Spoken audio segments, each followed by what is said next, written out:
Chapter 24. But up on the beach itself, everyone was still happy and excited.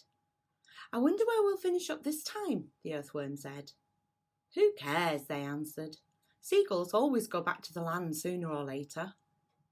Up and up they went, high above the highest clouds, the peach swaying gently from side to side as it floated along. "Wouldn't this be a perfect time for a little music?" the ladybird asked. "How about it, old grasshopper?" "With pleasure, dear lady," the old green grasshopper answered, bowing from the waist.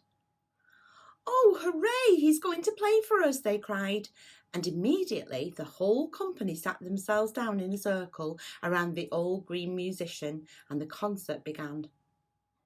From the moment that the first note was struck, the audience became completely spellbound. And as for James, never had he heard such beautiful music as this. In the garden at home on summer evenings, he had listened many times to the sound of grasshoppers chirping in the grass, and he had always liked the noise that they made. But this was a different kind of noise altogether. This was real music, chords, harmonies, tunes, and all the rest of it. And what a wonderful instrument the old green grasshopper was playing upon! It was like a violin. It was almost exactly as though he were playing upon a violin. The bow of the violin, the part that moved, was his back leg.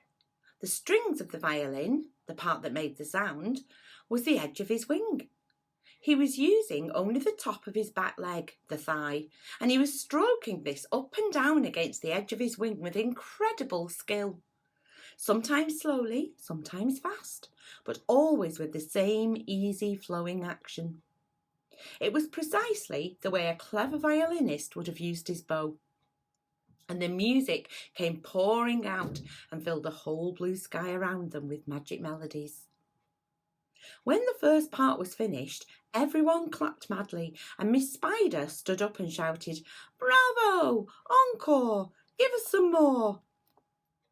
"Did you like that, James?" the old green grasshopper asked, smiling at the boy. "Oh, I loved it," James answered. "It was beautiful. It was as though you had a real violin in your hands." "A real violin?" the old green grasshopper cried. "Good heavens, I like that.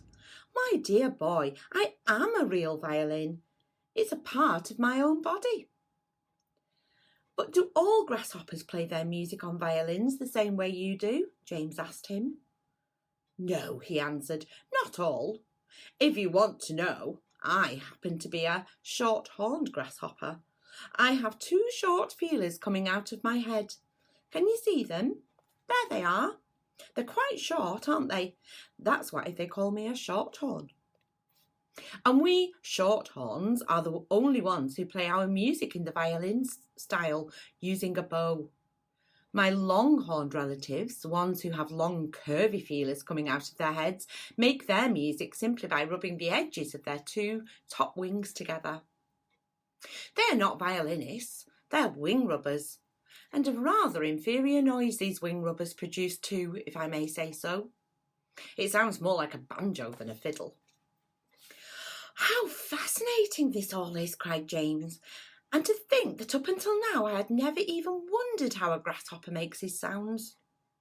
"My dear young fellow," the old green grasshopper said gently, "there are a lot of things in this world of ours that you haven't started wondering about yet.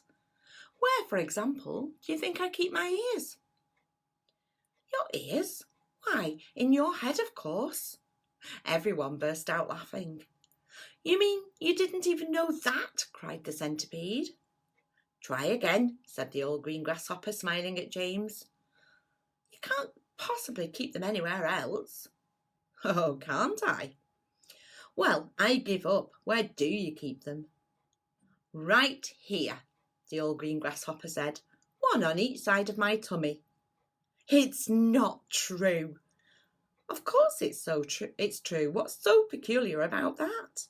You ought to see where my cousins, the crickets and the katydids, keep theirs." "Where do they keep them?" "In their legs. One in each front leg, just below the knee." "You mean you didn't know that either?" the centipede said scornfully. You're joking, James said. Nobody could possibly have his ears in his legs. Why not? Because it's ridiculous, that's why. You know what I think is ridiculous, the centipede said, grinning away as usual. I don't mean to be rude, but I think it is ridiculous to have ears on the side of one's head. It certainly looks ridiculous. You ought to take a peek in the mirror some day and see for yourself.